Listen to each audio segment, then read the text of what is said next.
I leave for Denver tomorrow. See you in a couple months, Hank.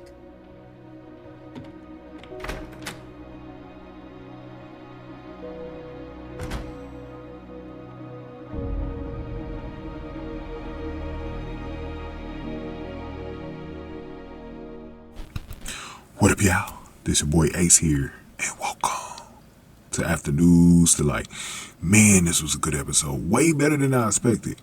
Way better than I expected. I thought this was going to be the weakest of the first 4 episodes, and man, it was really good. I don't even know how to rank these right now because these first 4 episodes have been really good.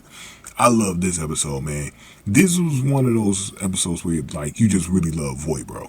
You just really love Voight. And so this was a case, and what was interesting about this case from the other cases that we learned a little bit about his wife, not too much.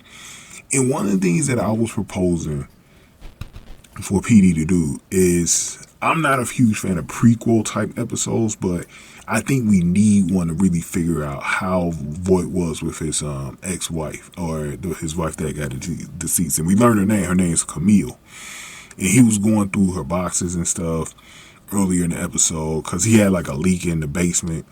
And he was removing the boxes, and we saw that it was named Camille. And then ADA Nina Chapman was in this episode. We know that that's a possible love interest in the future for Voight is Chapman.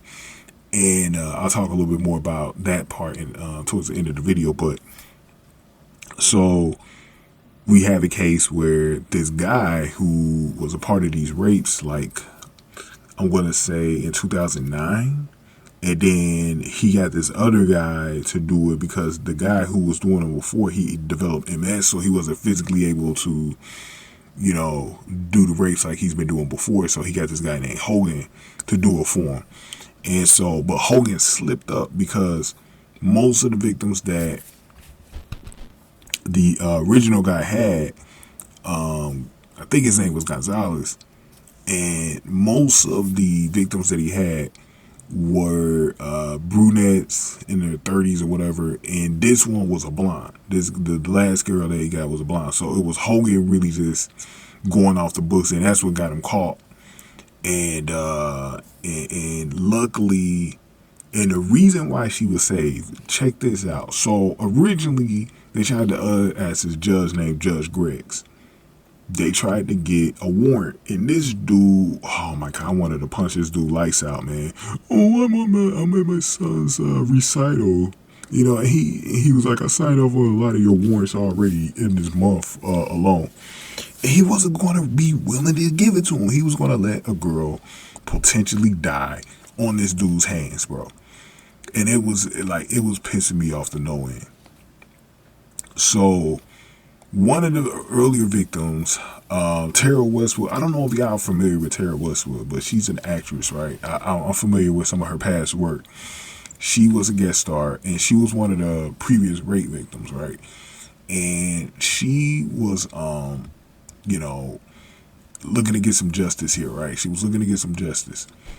And she had found out this dude's still out here doing this, and it really perked her up. And so Voight is really trying. I'm guessing Voight had saved her back in the day, and he went to her house and everything like that, trying to get some information from her. And she had to realize this dude's still out there, this dude could still really go get me.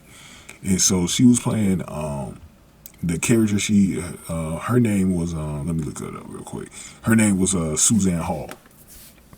Her name was Suzanne Hall. And so Voight is really trying to get this thing wrapped up because this was an older case, like I said, and it comes back up. And so this is what ended up happening. So Chapman ends up saving this case, bro, because she ends up getting a fake warrant. Yeah, she does the dirty thing that Voight always does. And she said she did it because, you know what?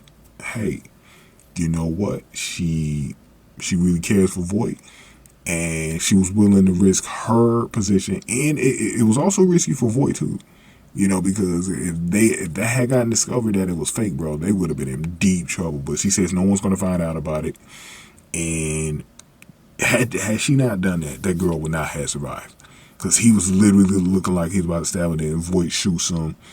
Guy is finally gone after all this time. That was crazy. And she was telling Voight that when she went back into the house, but she's going back out of town for a couple of months in Denver. I think that, yeah, she said Denver. And she's going to be out of town. So it was crazy what she was willing to do. And I can tell because she asked about his wife. Chapman is into Voight. And I'm wondering when they're going to pull the trigger on them kissing, bro. It's interesting. I like how they're slowly building it up. They're not doing it fast. I prefer a slow build up, but it was an interesting thing though. Give me y'all thoughts on what y'all think about this, man. Y'all like it or not? You know, give me y'all thoughts about this. But this is part of the first time I really like the Chapman character. Like, I didn't really have a problem with her, but like I like her now because what she did with Voight was awesome. I think what she did, that saved that girl's life, man. So give me y'all thoughts in the comment section below what y'all think. Give this video a like, share, subscribe. Thank y'all for watching. F the news, the like.